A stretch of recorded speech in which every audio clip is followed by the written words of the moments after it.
now, play it now, my lady. Like the words you make me a smile. He's one of our best-selling musicians of all time, a legend in anyone's book. But 5 years ago, Neil Diamond's life took a challenging turn. Anthony Mason has a story about coming to terms.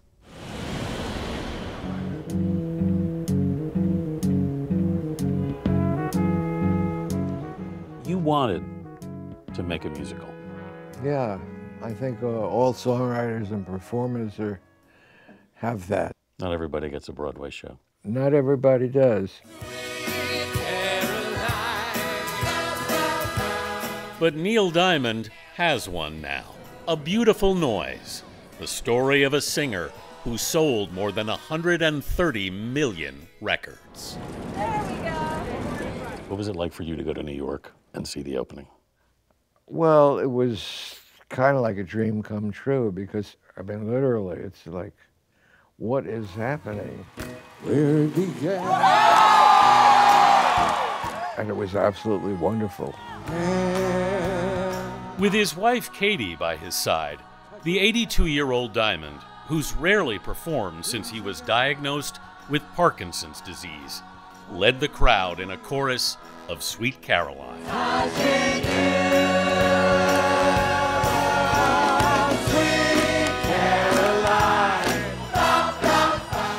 At the theater that night, there was a lot of love in the room for you. There was a lot of love, and I felt it.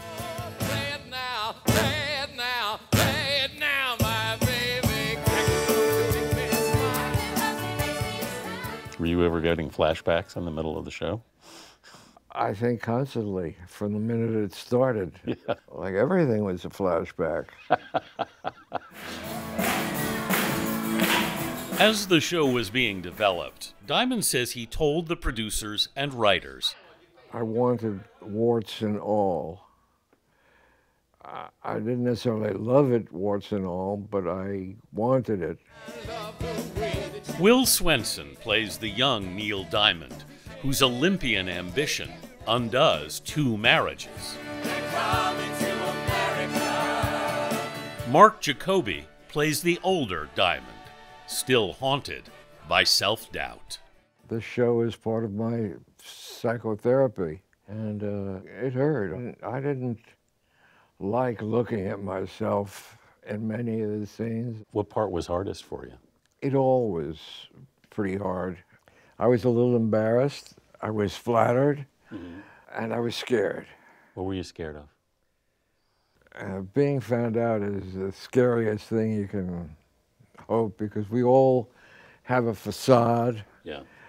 And the truth be known to all of them. I'm not some big star. I'm just me. I'll be what I am, a solitary man. Just a Jewish kid from Brooklyn who wanted to be a songwriter. The last time you were here was when? Sometime BC. In 2005, Diamond took us back to the bitter end, the Greenwich Village Club, where the singer got his start. Can I step up on the stage and just see what it feels like to be a 25 again? Yeah. And she loves me. God knows she loves me. Kentucky woman, she get to know you. It was my beginning, it was right here. She got the way to move me there. In the 60s, Neil Diamond climbed the charts. I am, I cried. In the 70s, he conquered the world. I am, said I. Neil Diamond? No! By the 80s, he was one of its biggest concert draws. In the 90s, no one sold more tickets than the Jewish Elvis. It's a beautiful noise. When we met once more in 2014, he was about to go on the road again. Obviously, you don't have to do this. It's just interesting that you want to. I have to. You do? Yeah. I don't want to. So where does the have to come from then? I have to because if I want to maintain any self, I don't know why I have to. But in January 2018, Diamond revealed he'd been diagnosed with Parkinson's disease, a neurological disorder that abruptly ended his touring career. How hard has it been for you to give it up? I still haven't given it up yet. It's very hard. For the first time since that diagnosis, he talked about facing Parkinson's. In a sense, I was in denial for the first year or two. When the doctor told me what it was, I was just not ready to accept it. I said, oh, okay. Yeah. I'll see you, you know, whenever you want to see me, but I have work to do, so I'll see you later. His acceptance, he admits, is a work in progress. You're still doing it. I'm still doing it, and I don't like it. Yeah. Okay, so this is the hand that God's given me, and I have to make the best of it, and so I am. Was there a moment in that process where you finally sort of did say to yourself, I accept this? I think this has just been in the last few weeks. Really? But somehow a calm has moved in the hurricane of my life, and things have gotten very quiet. As quiet as this recording studio. Yeah. And I like it. I find that I like myself better. I'm easier on people. I'm easier on myself. And the beat goes on. And it will go on long after I'm gone.